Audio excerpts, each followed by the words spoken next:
నమస్తే, welcome to our channel. నేను మీ పద్మావతి. ఈరోజు మనతో పాటు ప్రముఖ జ్యోతిష్య వాస్తు పండితులు డాక్టర్ గుండెపూడి శివసుధీర్ శర్మ గారు ఉన్నారు. మరి ఆయనతో మాట్లాడి మీనరాశి వారికి అసలు ఎటువంటి ఫలితాలు అనేవి కనిపించబోతున్నాయని తెలుసుకునే ప్రయత్నం చేద్దాం. మరి మీరు కూడా చూసేయండి.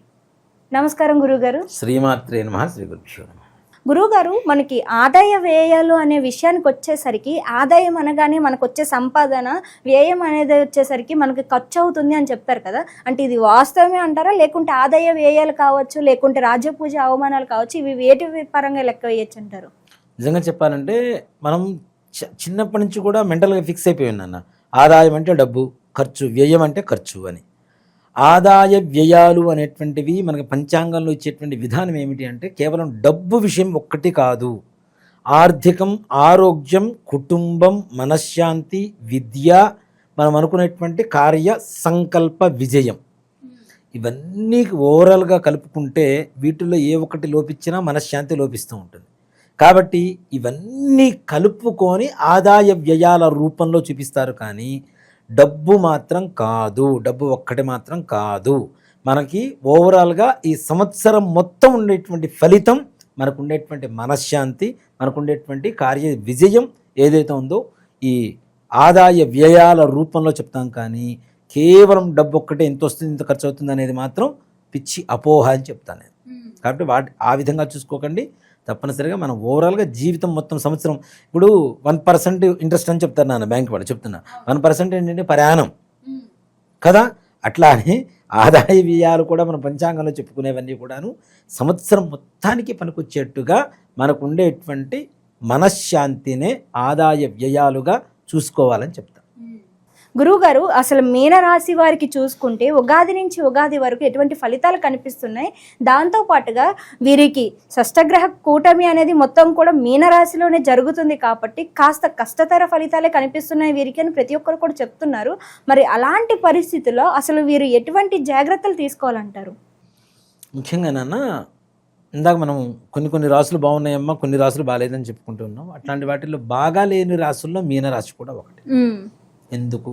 ఏళ్ళనాటి శని 2వ దశలో సాక్షాత్ జన్మరాశిలో శని రావటం, కొన్ని రోజులు శని రాహులు కలిసి ఉండటం, ఈ షష్టగ్రహ కూటమికి కారకమైనటువంటి 6 గ్రహాలు కలయిక, ద్వాదశంలోకి రాహు కొన్ని రోజుల తర్వాత రాహు రావటం, 4వ స్థానంలో అర్ధాష్టమ స్థానంలో గురుడు వెళ్ళటం, షష్టమ స్థానంలోకి కేతుగ్రహ సంచారం కలగటం, ఇవన్నీ కూడాను కొంతమేరకు కష్టం కలిగించేటువంటి పరిస్థితులు అనే చెప్తాను. కష్టం అంటే లైక్ ఆరోగ్య విషయంలో అనుకోవచ్చా, లేకుంటే ఆర్థిక పరంగా అనుకోవచ్చు అంటారా? ఆర్థిక, కుటుంబ, ఆరోగ్య విషయాలు అన్నీ జాగ్రత్తగా వహించాలి. అన్నిటిలోనే జాగ్రత్త పడాలంటారు.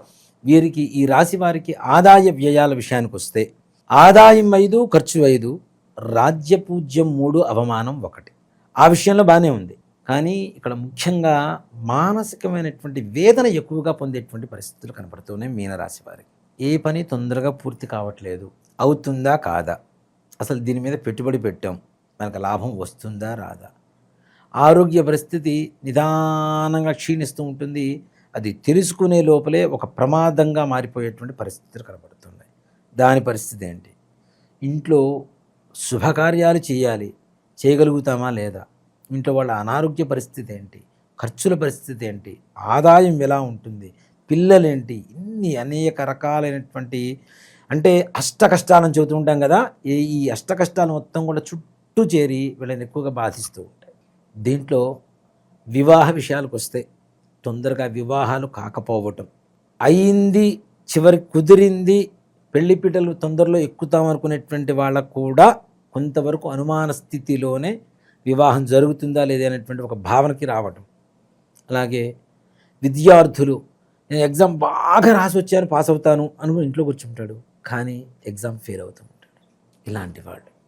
అలాగే ముఖ్యంగా కుటుంబపరమైనటువంటి బాధలు, ఇంట్లో భార్యాభర్తల మధ్య కావచ్చు, అన్నదమ్ముల మధ్య కావచ్చు, అక్క చెల్లెళ్ళ మధ్య కావచ్చు, తండ్రి తల్లి కొడుకుల మధ్య కావచ్చు, చిన్న చిన్న విభేదాలు, అవి ప్రతిరోజు కూడా మనకు ఉండేటువంటి ఆత్మవిశ్వాసాన్ని దెబ్బతీస్తూ ఉండేటువంటి విధంగా ఉంటూ ఉంటాయి.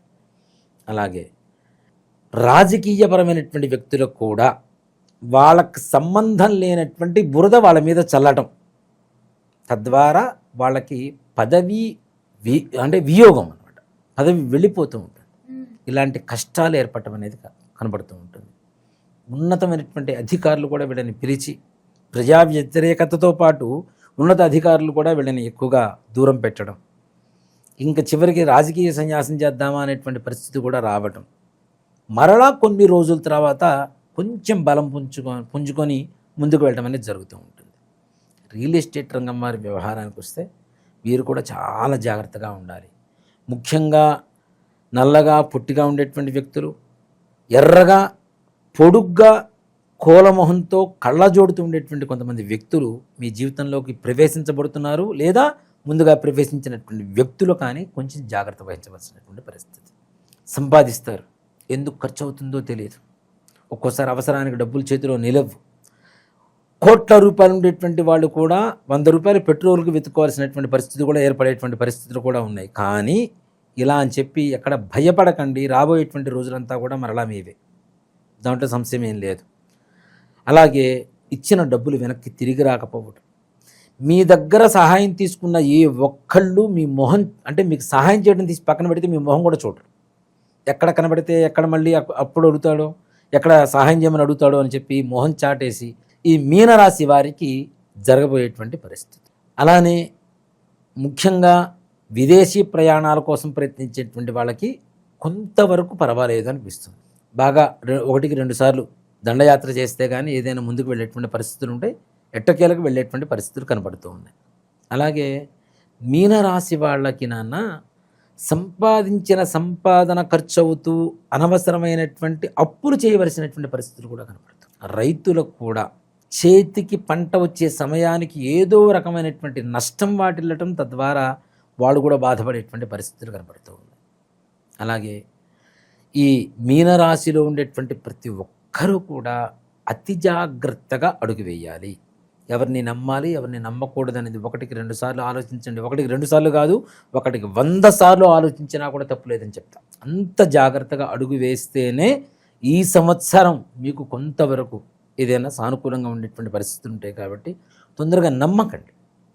ఈ మీనరాశి వాళ్ళకు ఉండేటువంటి లక్ష్యం ఏంటంటే కుడిం చేతికి ఇస్తే పండగ అనుకుంటారు. ఇవి కొంచెం జాగ్రత్త. ఎదురు వాళ్ళు వాళ్ళ అవసరం కోసం మనం పొగుడుతున్నారు అనేటువంటిది తెలుసుకోండి దయచేసి. వాళ్ళ అవసరం కోసమే, అంతేగాని మనలో ఉన్న ఇదేంటి ప్రతిభ ఏంటి అనేది మనకు తెలుసు. ఎదురు వాళ్ళు పొగిడితేనే తెలియాల్సిన అవసరం లేదు. కానీ ఎదురు వాళ్ళు మాత్రం ఎంతసేపటికి మిమ్మల్ని పొగిడో, ప్రాధేయపడో, లేదా ఏడ్చో, మీ దగ్గర ఏదో ఉన్నదా 4 రూపాయలు కూడా తీసుకుని వెళ్ళిపోతూ ఉంటారు, మరలా ముఖం చూపించారు. కాబట్టి తగిన జాగ్రత్తలు చాలా చాలా అవసరం. ముఖ్యంగా ఆరోగ్య విషయంలో కూడా చాలా జాగ్రత్త వహించాలి నాన్న. ఇప్పుడు చెప్తున్న కుటుంబ పరంగా, ఆరోగ్యపరంగా, ఆర్థిక పరంగా, విద్యాపరంగా, మానసికమైనటువంటి ప్రశాంతత పరంగా వీటిలో ఇన్ని లోపిస్తున్నాయంటే మానసిక ప్రశాంతత లోపిస్తుంది. కాబట్టి అన్ని విధాలా కూడాను చాలా జాగ్రత్తగా ఉండవలసినటువంటి అవసరం. భార్యాభర్తల మధ్యలో కూడాను విభేదాలు చెలరేగేటువంటి పరిస్థితి, అవి కూడా కోర్టు వ్యవహారాల వరకు వెళ్ళేటువంటి పరిస్థితి. అలాగే అన్నదమ్ముల మధ్యలో ఏదైనా భూ వివాదాలు కూడా మీకు పెద్దగా అనుకూలంగా రాక ప్రతికూలత చూపిస్తుండేటువంటి పరిస్థితి. కానీ కొంతకాలం వాయిదా వేసుకుంటూ వెళ్ళిపోండి, అవే ప్రతికూలత అనుకూలంగా మారేటువంటి పరిస్థితులు కనబడుతూ ఉన్నాయి. అయితే గురువుగారు కాస్త మిశ్రమ ఫలితాలు కాదు, కాస్తనే కాదు, పూర్తిగా వీరికి కొంచెం కష్టతరమైన పరిస్థితులే కనిపిస్తున్నాయి. కాబట్టి మరి వీరు ఎటువంటి పరిహారాలు చేసుకోవడం వల్ల ఈ సంవత్సరం అంతా కూడా కొంచెం బయటపడగలుగుతారంటారు? ప్రతిరోజు సంవత్సరం మొత్తం కూడా శివాలయానికి సాయంకాల ప్రదోషకాలంలో వెళ్ళి ధ్వజస్తంభం దగ్గర నుంచి ఉత్తరం వైపు నీళ్లు వస్తూ ఉంటాయి, దాన్ని మనం చండీశ్వర ప్రదక్షిణం అంటాం. ఉత్తరం వైపు నీళ్ళు వస్తుంటే అక్కడ వరకు వెళ్ళి అక్కడి నుంచి మరలా రివర్స్లో ధ్వజస్తంభం వరకు వస్తే ఒక ప్రదక్షిణం అవుతుంది. అలాంటి ప్రదక్షిణాలు రోజుకు 5 చేయండి, తప్పనిసరిగా ప్రతినిత్యం చేయండి. ఒక్క మాట చెప్తున్నాను, ఇవాళ చేసామంటే రేపటికి ఎనర్జీ మనం తెచ్చుకుంటున్నామని అర్థం. ఇవాళ ప్రదక్షిణాలు చేసాం సాయంత్రం, రేపటికి కావాల్సిన ఎనర్జీని తెచ్చుకుంటున్నాం మనం. అది ఒక్కటి గమనించండి. గమనిస్తే తప్పనిసరిగా ఎనర్జీ ఉన్నప్పుడు ఎలాంటి కష్టానైనా దాటుకుంటూ ముందుకు వెళ్ళిపోవచ్చు కదా. కాబట్టి రేపటి కోసం ఇవాళ మీరు ఎనర్జీని బ్యాంకింగ్ చేసుకోండి అని చెప్తా. అది ఎక్కడ దొరుకుతుందంటే కేవలం శివాలయంలో చేసేటువంటి చండీశ్వర ప్రదక్షిణాలు చేయండి, మారేడు బిల్వాన్ని పరమేశ్వరుడికి సమర్పించి నమస్కారం చేసుకోండి. తప్పనిసరిగా మీకు ఉండేటువంటి సకల కష్టాలు కూడా నెరవేరిపోయి ప్రశాంతమైనటువంటి వాతావరణంలో ఉంటారు. చాలా చక్కగా వివరించారు. అయితే మీనరాశి వారికి ఎటువంటి పరిస్థితులు ఉండబోతున్నాయతో పాటుగా ఏ పరిహారం చేసుకోవడం వల్ల ఈ సంవత్సరం అంతా కూడా కాస్త ఈ కష్టాల నుంచి బయటపడగలగలరో కూడా చాలా చక్కగా వివరించారు. ధన్యవాదాలు గురువుగారు. శ్రీమాత్రే నమః. శ్రీ గురుభ్యో నమః.